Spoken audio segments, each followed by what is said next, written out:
Hello friends, कैसे हैं आप सब। तो डियर, आज के क्लास में हम लोग डिस्कस करने वाले हैं आपका मौर्य साम्राज्य। तो डियर, मौर्य साम्राज्य का जो है हम लोग स्टार्ट किए हुए थे, ये इसका सेकंड क्लास है। तो फर्स्ट क्लास का लिंक जो है आपको डिस्क्रिप्शन बॉक्स में मिल जाएगा। और मौर्य साम्राज्य से रिलेटेड जितने भी आपका टॉप मोस्ट MCQ है, जो कि आपके बार बार एग्जाम में पूछे जाते हैं, हम उन सारे क्वेश्चन को यहाँ पर डिस्कस करने वाले हैं। ठीक है, तो हम लोग स्टार्ट करते हैं आज का क्लास। तो चलिए, पहला क्वेश्चन देखिए कि ऐतिहासिक ग्रांड ट्रंक रोड का निर्माण कई शासकों द्वारा कराया गया था और मौर्य वंश के शासनकाल के दौरान इसे क्या कहा जाता था। जैसे कि आप देख रहे हैं, उत्तरा पथ या पूर्वी पथ, यहाँ पे है आपका बादशाही सड़क या राजपथ। ठीक है, क्या कहा जाता था। तो याद रखिएगा कि मौर्य काल में इस सड़क का जो नाम था ये आपका उत्तरा पथ था। ठीक है, यानी आंसर ए जो रहेगा ये इसका करेक्ट आंसर है। ये मार्ग जो है ना आपका गंगा नदी से किनारे से होते हुए जो है आपका गंगा मैदान को पार कर पंजाब के रास्ते से ये आपका तक्षशिला तक जाता है। ठीक है, तो ये याद रखिएगा। और ये राजमार्ग जो है ना, जैसे कि आपका पेशावर हो गया, तक्षशिला हो गया, हस्तिनापुर हो गया, कन्नौज हो गया, प्रयाग हो गया, पाटलिपुत्र हो गया और ताम्रलिप्त, ये इतने शहर जो है 8 शहर को जोड़ता है। तो कितने शहर को जोड़ता है ये भी जरूर आप याद रखिएगा। ठीक है, नेक्स्ट स्टार्ट करते हैं। नेक्स्ट क्वेश्चन है कलिंग युद्ध की हिस्सा को नेक्स्ट क्वेश्चन है आपका, कलिंग युद्ध की हिंसा को देखकर प्रतिशोध लेने की सोच रखने वाले सम्राट अशोक का हृदय परिवर्तन हुआ और एक स्थिर चित्त एवं शांति प्रिय सम्राट और डैश के अनुयायी बन गए।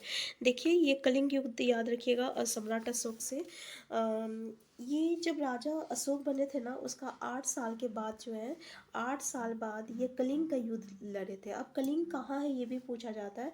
तो ये आपका आधुनिक अभी उड़ीसा में है। ठीक है, तो यहाँ पे ये युद्ध लड़े थे और यहाँ पे जो है लाखों लोग जो है मर गए थे, काफ़ी बहुत सारे लोग जो है घायल हो गए थे। तो इनका खून देखकर जो है इनका हृदय परिवर्तन हो गया था और उसी समय जो है ये अपना तलवार को मतलब कि त्याग दिए थे और ये प्रण लिए थे कि आज के बाद हम कभी ना ही किसी को मारेंगे, ना ही कभी युद्ध करेंगे और ना ही अपने आने वाले वंश को भी युद्ध करने से रोकेंगे। और इसलिए इन्होंने अभिलेख का सहारा लिया। ठीक है, तो इसके कितने 14 इनके अभिलेख है। इसमें जो 13वें अभिलेख है ना, इसमें जो है आपका कलिंग युद्ध का जो है वर्णन मिलता है। तो क्वेश्चन ये भी आता है। तो इसके बाद जो है ये कौन सा धर्म को अपनाए थे, तो ये आपका बौद्ध धर्म के अनुयायी हो गए थे। ठीक है, तो ये याद रखिएगा। नेक्स्ट क्वेश्चन है आपका कि चंद्रगुप्त मौर्य के गुरु कौन थे। तो जैसे स्कंदगुप्त है, विष्णुगुप्त है, विष्णु शर्मा है, कलहन है। तो आपको पता है कि इसके गुरु जो थे ये आपका कौन थे, तो विष्णुगुप्त थे, याद रखिएगा। और विष्णुगुप्त को जो है विष्णुगुप्त जो है आपका चंद्रगुप्त मौर्य के गुरु थे। और गुप्त मौर्य जो है ये भारत में जो है मौर्य साम्राज्य की स्थापना की। क्वेश्चन ये भी आता है कि मौर्य साम्राज्य की स्थापना किसने किया था, तो चंद्रगुप्त मौर्य ने किया था। तो याद रखिएगा, उसके गुरु कौन थे, तो विष्णुगुप्त थे। नेक्स्ट ये उदयन ने मगध की राजधानी को किस शहर से हटाकर पाटलिपुत्र में स्थानांतरित किया था, तक्षशिला, कौशाम्बी, सारनाथ, राजगीर। तो इस आंसर क्या होगा इसका, तो याद रखिएगा इसका आंसर हो जाएगा आपका आंसर डी हो जाएगा, आपका राजगीर हो जाएगा। ठीक है, ये जो उदायन है यहाँ पे उदयन लिखा हुआ है लेकिन इसका उदायन होगा। ये अपने पिता अजातशत्रु का जो है हत्या किए थे। जो हर्यक अजातशत्रु क्या होगा, हर्यक वंश के, इसके हत्या करके जो है मगध का शासक बना था। ठीक है, तो याद रखिएगा। और देखिए, पुराण और जैन ग्रंथ के अनुसार जो है ये उदाईन जो है ना, गंगा और सोन नदी, ठीक है, गंगा और सोन नदी के संगम पे आपका पाटलिपुत्र नामक जो नगर जो है इसकी स्थापना की थी। तो याद रखिएगा ये भी कि पाटलिपुत्र कहाँ है, तो सोन और गंगा नदी के संगम पे है। और उसे जो है राजगीर के स्थान पर जो है अपनी फिर राजधानी बनाई। तो याद रखिएगा कि पाटलिपुत्र को हटाकर फिर क्या किए, राजगीर को अपना राजधानी बनाया। तो आंसर क्या हो जाएगा, आंसर डी हो जाएगा। नेक्स्ट है, निम्नलिखित में से कौन सी पुस्तक मैगेंथिस ने लिखी है। हस्तचरित, आप यहाँ पे देख सकते हैं, मालविका अग्नि मित्रम, इंडिका और याज्ञवल्क्य स्मृति। तो आंसर क्या हो जाएगा, तो याद हो जाएगा, याद रखिएगा, इसका आंसर हो जाएगा आपका इंडिका हो जाएगा। मैगंथीस जो था ना, ये आपका चंद्रगुप्त मौर्य के दरबार में आया था और वो आपका सैलिकस निकेटर इसका राजदूत था। इसने अपनी पुस्तक लिखी है इंडिका, ठीक है। और ये जो हर्षचरित है ना, ये क्या लिखा है, यहाँ से भी क्वेश्चन आता है। तो ये बाणभट्ट लिखा है, क्या लिखा है, बाणभट्ट लिखा है, याद रखिएगा। और ये आपका मालविकाग्नि मित्रम किसने लिखा है, तो आपको पता है ये संस्कृत है, तो कौन होगा, तो कालिदास हो जाएगा। ये कालिदास का जो है पुस्तक है। नेक्स्ट क्वेश्चन है आपका कि अशोक के प्राचीनतम प्राप्त अभिलेख निम्न में से किस लिपि में लिखे गए हैं, खरोष्ठी में, हड़प्पाई में, ब्राह्मी में या देवनागरी में। आंसर क्या होगा, इसका आंसर हो जाएगा आपका ब्राह्मी हो जाएगा, ठीक है। इसने ब्राह्मी में लिखी है। तो याद रखिएगा, अभी तक अशोक के कुल 40 अभिलेख जो है प्राप्त हुए हैं, जिसमें सर्वप्रथम जो है आपका 1837 ईस्वी में जो है जेम्स बिशप जो है इसके अभिलेख को पढ़ने में सफलता हासिल की थी। क्वेश्चन यहाँ से भी आता है कि सबसे पहले अभिलेख किसने पढ़ा था, तो जेम्स बिशप ने पढ़ा था। और कब पढ़ा था, तो 1837 में पढ़ा था, ठीक है। तो याद रखिएगा। नेक्स्ट क्वेश्चन है, इनमें से किसने मौर्य प्रशासन में अध्यक्षों को विभिन्न विभागों के अधीक्षकों के रूप में उल्लेखित किया था, कौटिल्य, प्लिनी, मैगंथीस, स्ट्रैबो। तो आंसर क्या होगा, तो याद रखिएगा, इसका आंसर हो जाएगा, आपका आंसर ए हो जाएगा, कौटिल्य हो जाएगा, ठीक है। याद रखिएगा, कौटिल को, ठीक है। तो कौटिल को ही हम लोग चाणक्य कहते हैं या विष्णुगुप्त कहते हैं। और ये कौटिल कौन था, तो मौर्य सम्राट का क्या था, मौर्य सम्राट चंद्रगुप्त मौर्य का जो था प्रधानमंत्री था। इसी की सहायता से इसने जो है आपका मौर्य साम्राज्य की जो है स्थापना की थी। तो कौटिल को ही हम लोग क्या कहते हैं, विष्णुगुप्त कहते हैं। और क्या कहते हैं कौटिल को, तो चाणक्य भी कहते हैं इसको, ठीक है। तो याद रखिएगा। नेक्स्ट क्वेश्चन है, सम्राट अशोक ने बौद्ध धर्म के आदर्शों को प्रचार के लिए धर्म प्रचारकों को दूर दराज के स्थानों पर भेजा, ताकि लोग भगवान बुद्ध की शिक्षाओं द्वारा अपने जीवन को प्रेरित कर सके। इन धर्म प्रचारकों में उनका पुत्र एवं डैश पुत्री भी शामिल थे। तो बताइए पुत्र पुत्री का नाम क्या था। तो देखिए, अगर आपको आंसर कुछ आता होगा तो प्लीज़ आप भी कमेंट बॉक्स में टाइप करते जाइए, इससे क्या होगा, याद होने में भी ईजी होगा, ठीक है। तो इसका आंसर है, याद रखिएगा, आपका पुत्र का नाम है महेंद्र और पुत्री का नाम है आपका संघमित्रा नाम है, ठीक है। तो याद रखिएगा, पुत्र का नाम क्या है, महेंद्र है, और पुत्री का संघमित्रा नाम है। नेक्स्ट क्वेश्चन है, निम्न में से कौन से राजा संघमित्रा और महेंद्र वर्मन के पिता थे। अब कौन राजा संघमित्रा और महेंद्र वर्मन के पिता थे, बिंबिसार, कृष्णदेव राय, अशोक। तो अभी हम लोग पढ़े कि अशोक का बेटा है महेंद्र और संघमित्रा, और इसने बौद्ध धर्म के प्रचारक के लिए इसे भेजा था। नेक्स्ट है, डैश ने धर्म विजया धार्मिकता द्वारा विजय की नीति विकसित की, बिंदुसार, महेंद्र, अशोक, बिंबिसार। तो किसने किया था, मौर्य साम्राज्य के चक्रवर्ती सम्राट हम लोग अशोक कह सकते, अशोक, ठीक है।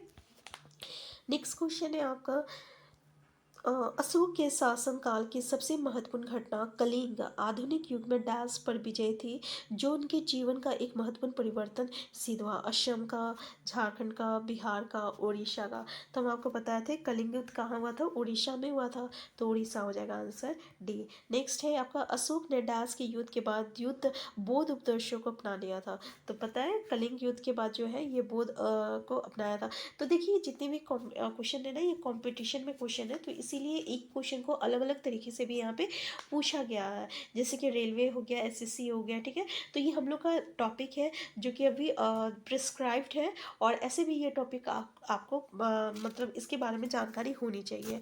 नेक्स्ट है, प्रसिद्ध कलिंग युद्ध ने सम्राट अशोक को युद्ध छोड़ने और बौद्ध धर्म अपनाने के लिए प्रेरित किया था, और ये युद्ध उड़ीसा में कब लड़ा गया था। मतलब सिंपल सा है कि युद्ध जो है, अगर पूछ दिया जाए कि कलिंग युद्ध जो है कब हुआ था, तो जैसे कि आप ऑप्शन में देख सकते हैं, इसका करेक्ट आंसर क्या हो जाएगा, आंसर ए हो जाएगा, 261 यानी 261 जो है बीसी में हुआ था।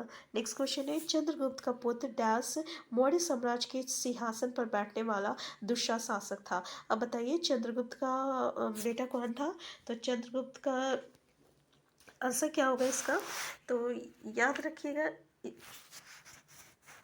इसका आंसर होगा आपका आंसर डी हो जाएगा। पता है ना चंद्रगुप्त का बेटा का नाम क्या था?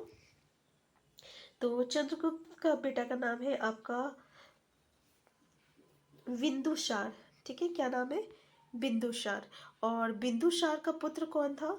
तो बिंदुसार का पुत्र जो था ये आपका अशोक था। ठीक है, तो अशोक कौन है चंद्रगुप्त का? तो ये इसका पुत्र है, मतलब कि पोता हम लोग कहते हैं ना।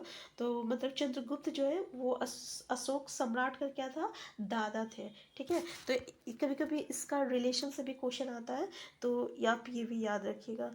अच्छा, ये क्वेश्चन हम लोगों का छूट गया था। तो देखिए, अशोक के किस शिलालेख में कलिंग युद्ध में अशोक की विजय का उल्लेख किया गया था? तो देखिए, अशोक का जो 13वें शिलालेख में जो है कलिंग युद्ध के जो है विषय में पूरी विस्तृत जानकारी जो है इसमें प्राप्त है। और कलिंग युद्ध में जो संहार हुआ था और अशोक ने जो युद्ध नीति अपनाई थी, तो उसको जो है हमेशा के लिए त्याग दिया था। ये सारी चीज़ की जानकारी जो है हमें 13वें शिलालेख में देखने को मिलता है। नेक्स्ट है आपका चंद्रगुप्त का पुत्र, ये हम लोग डिस्कस कर चुके हैं। नेक्स्ट है सम्राट अशोक डैश का पुत्र था जो मौर्य वंश से संबंधित थे। तो किसका पुत्र था? चंद्रगुप्त मौर्य का था।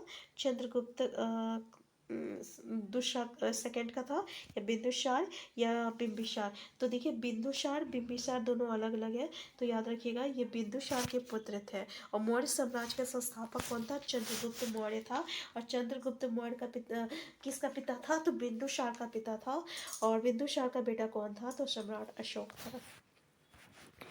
नेक्स्ट क्वेश्चन है, सम्राट अशोक किसके उत्तराधिकारी थे? तो देखिए, ये आपका बिंदुसार के उत्तराधिकारी थे। एक ही क्वेश्चन को अलग अलग तरीके से पूछा जा सकता है। नेक्स्ट क्वेश्चन है, सम्राट अशोक ने पत्थर के स्तंभों और पत्थर के तख्तों पर अपने डैश आदर्श उत्कीर्ण करवाया कर अपने राज्य के प्रमुख स्थानों पर स्थापित किया ताकि लोग तदनुसार आचरण कर सके। तो कितना याद रखिएगा, तो बताए थे 14 शिलालेख। ठीक है, तो आपको बताए थे कि इसमें सम्राट अशोक जो है ये 14 शिलालेख जो है आपका उत्कीर्ण करवाए थे। और उसमें जो है 13वें शिलालेख में जो है हमें कलिंग युद्ध का जो है जानकारी जो है मिलता है। तो याद रखिएगा, क्वेश्चन ये भी आता है। नेक्स्ट है आपका कि अशोक महान डैश से संबंधित थे? गुप्त वंश। तो ये आपका मौर्य वंश से जो है संबंधित है। नेक्स्ट क्वेश्चन है आपका, महान सम्राट अशोक किस वंश के थे? अब जैसे देखिए, एक ही क्वेश्चन को अलग अलग तरीके से पूछा गया है, तो ये सब क्वेश्चन कॉमन क्वेश्चन है जो कि आपको भी पता है। नेक्स्ट है आपका डैश मौर्य साम्राज्य की राजधानी थी? मगध, पाटलिपुत्र, नालंदा और तक्षशिला। आंसर क्या हो जाएगा? तो पाटलिपुत्र हो जाएगा। ठीक है, याद रखिएगा कि पाटलिपुत्र जो है ये आपका मौर्य साम्राज्य की राजधानी थी। और मौर्य साम्राज्य की स्थापना जो है चंद्रगुप्त मौर्य ने 333 ईस्वी में, ठीक है, किया था। याद रखिएगा। और ये क्या कहते हैं, इन्होंने नंद वंश के शासक धनानंद को पराजित करके मौर्य साम्राज्य क्या स्थापित किए थे। ठीक है, तो ये भी आप याद रखिएगा। ठीक है, और मौर्य साम्राज्य की राजधानी क्या था? तो मौर्य साम्राज्य की राजधानी क्या है आपका? इसमें आंसर बी हो जाएगा, पाटलिपुत्र। और दूसरी बात याद रखिएगा कि नंद वंश के शासक धनानंद, ठीक है, धनानंद, इसको पराजित किया था कौन? तो सम्राट चंद्रगुप्त मौर्य किया था। और फिर इसका नंद वंश को जो है हटा के फिर ये अपना मतलब कि मौर्य वंश को जो है स्थापित किया था। ठीक है, तो याद रखिएगा नंद वंश के शासक